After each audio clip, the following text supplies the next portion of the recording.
Hey, what is up, gamers? It's Mama's Littlest Felcher 101. coming to you with a review of the new Death Grips album, Year of the Snitch. Big Death Grips fan here, personally, really love them. Death Grips did an interesting new little way of releasing this album. They basically released most of the songs on the track as singles. They kind of left like probably 5 or 6 tracks on the album for the day of the release, which was June 22nd, which is, let's see, that's today, Friday. So I'm getting on this train fairly quick. I've had a few chances to listen to the entire thing. I'm just gonna give you my numeric rating right now, so that if you are just here for the Anthony Fantano-esque number out of 10, you can get that, and then you can leave. My numeric rating for Death Grips Year of the Snitch is, let's find out, 6.5 out of 10. I don't think it holds up as well as new releases like Bottomless Pit, which do sound really cohesive, and they're solid tunes that hook you in from the beginning of the album to the end. But it's still a really fun album, and here is why. I'm not really like a smart person, not good at music reviewing or anything, but since I am kind of a big fan of Death Grips, been in this game for a while, I figured I might as well.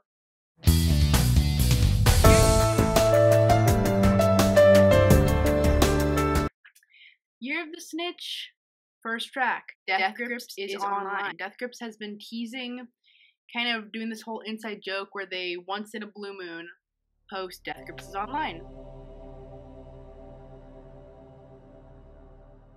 And they would do that, they used to do it a lot more occasionally, and then within the past week or so, and they've just been on a Death Grips Online kick. And obviously they were leading up to drop this single, which they dropped last. I thought it was kind of a sparkly, it got a kind of a sparkly sound, like a weird crunkcore almost. I might be dumb for saying this, but I think it actually has a kind of like a broken side sound.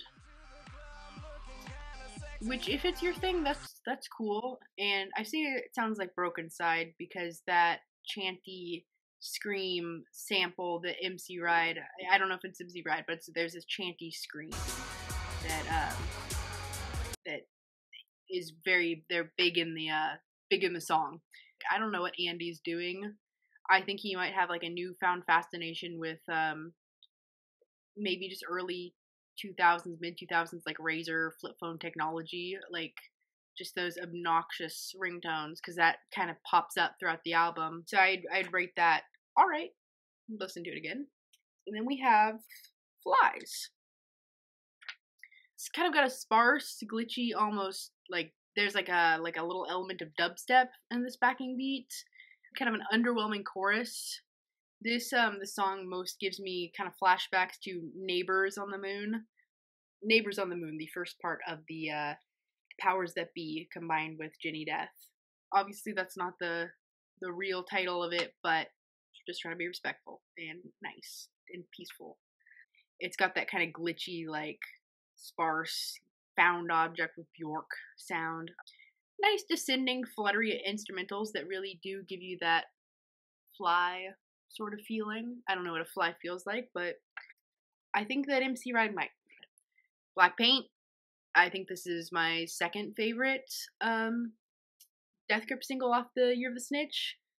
It's only my second favorite just because it's a little bit, I'm not sure if it's like new ground for Death Grips. It sounds like it could be right off Ginny Death actually in a lot of parts.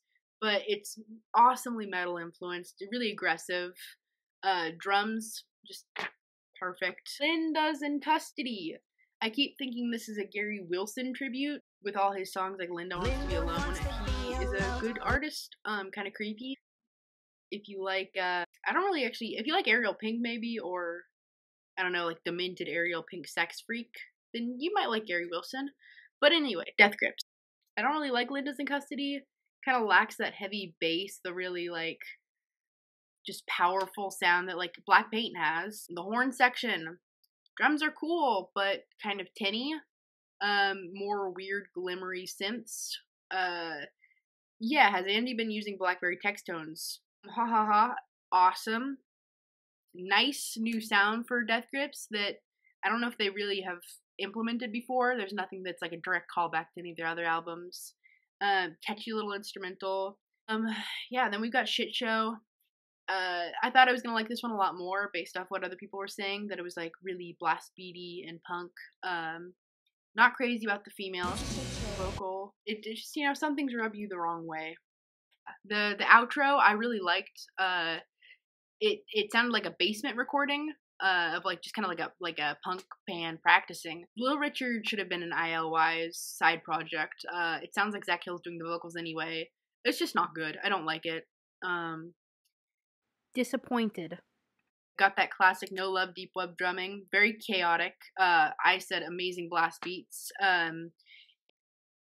It's got a very catchy hook, and I feel like I hear a little bit of that guitar also that was on Jenny Death with I think Nick Reinhardt. Streaky is another single they released. Said it's, you know, it's a nice flow, pretty fun, groovy. Another track, Dilemma. The band sounds really cohesive. Sounds like a band that played together. If that makes any sense. Synth intro, almost like Beware vibe. Dilemma was actually my personal favorite single, right up there with Black Paint. I think these are the two highlights of the album. Just I really love Dilemma, even though it's a little Mimi doesn't. I think it has the Shrek director in it, but I'm sure he had something good to add. Yeah, the outro I really liked. It sounded like a basement recording of like just kind of like a punk band practicing. It almost made me a little bit bummed that the rest of the album didn't match that energy in a lot of ways. Disappointment. Got that classic no love deep web drumming, very chaotic, amazing blast beats. And the scream totally call back from Why a Bitch Gotta Lie. That was a really long rant about Death Grips' new album, Year of the Snitch. Overall, again, I would rate it 6.5 out of 10. Thank you for watching. If you did, I'm going to have to scream a lot. A knock knock joke for you. Knock knock, who's there? And then you say Jerry Seinfeld. Love to hear what you guys have to say about this album, but if it's an opinion that in any way conflicts with my own, I'll be really hurt. So please only comment if you share my opinion 100% and are going to be okay with circle jerking me.